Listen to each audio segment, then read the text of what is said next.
ইস্তেগফার একটি ছোট শব্দ, কিন্তু এর ভিতরে লুকিয়ে আছে জীবনের অবিশ্বাস্য পরিবর্তনের সূত্র।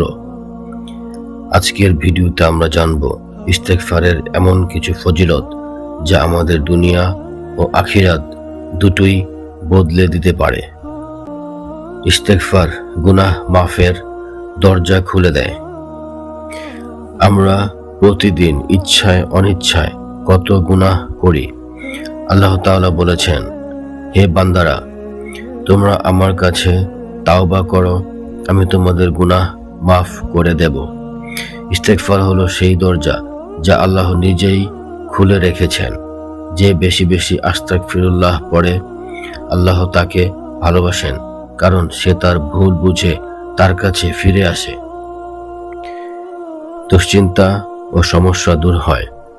রাসূল সাল্লাল্লাহু আলাইহি ওয়াসাল্লাম বলেছেন, যে ব্যক্তি নিয়মিত ইস্তেগফার করে, আল্লাহ তার প্রতিটি দুশ্চিন্তা থেকে মুক্তির পথ করে দেন এবং প্রতিটি সংকট থেকে বের হওয়ার রাস্তা খুলে দেন। এই একটি হাদিসই প্রমাণ করে ইস্তেগফার শুধু আখিরাতের বিষয় নয়, দুনিয়াতেও এর প্রভাব সরাসরি দেখা যায়। রিজিক বাড়ে এবং অপ্রত্যাশিত জায়গা থেকে রিজিক আসে।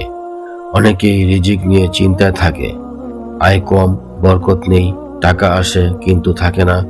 কিন্তু কোরআনে আল্লাহ বলেছেন, তোমরা তোমাদের রবের কাছে ক্ষমা চাইবে, তিনি বৃষ্টি পাঠাবেন, সম্পদ দেবেন এবং সন্তান দান করবেন। ইস্তেগফার রিজিক বাড়ানোর অন্যতম সহজ আমল। জীবনে শান্তি ও প্রশান্তি নেমে আসে। মানসিক দুশ্চিন্তা, চাপ, দুঃখ এসব হালকা হয়ে যায় যখন একজন মানুষ আল্লাহর কাছে ক্ষমা চাইতে শুরু করে। ইস্তেগফার মানুষকে আল্লাহর নিকটবর্তী করে, আর আল্লাহর নৈকট্যই হলো হৃদয়ের শান্তি। ইস্তেগফার বান্দা ও আল্লাহর সম্পর্ককে শক্তিশালী করে। প্রতিবার যখন আমরা বলি আস্তাগফিরুল্লাহ, তখন আমরা আসলে বলছি, হে আল্লাহ, আমি ভুল করেছি, কিন্তু আমি তোমার দরজা ছাড়ছি না।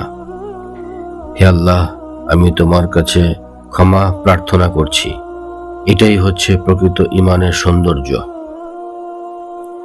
একবার নয়, দিনে 10 বার নয়, যতবার মনে পড়ে ততবার ইস্তেগফার করুন।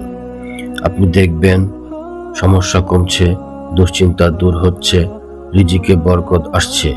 ইস্তেগফার শুধু একটি শব্দ নয়, এটি একজন মুমিনের জীবনের শক্তি।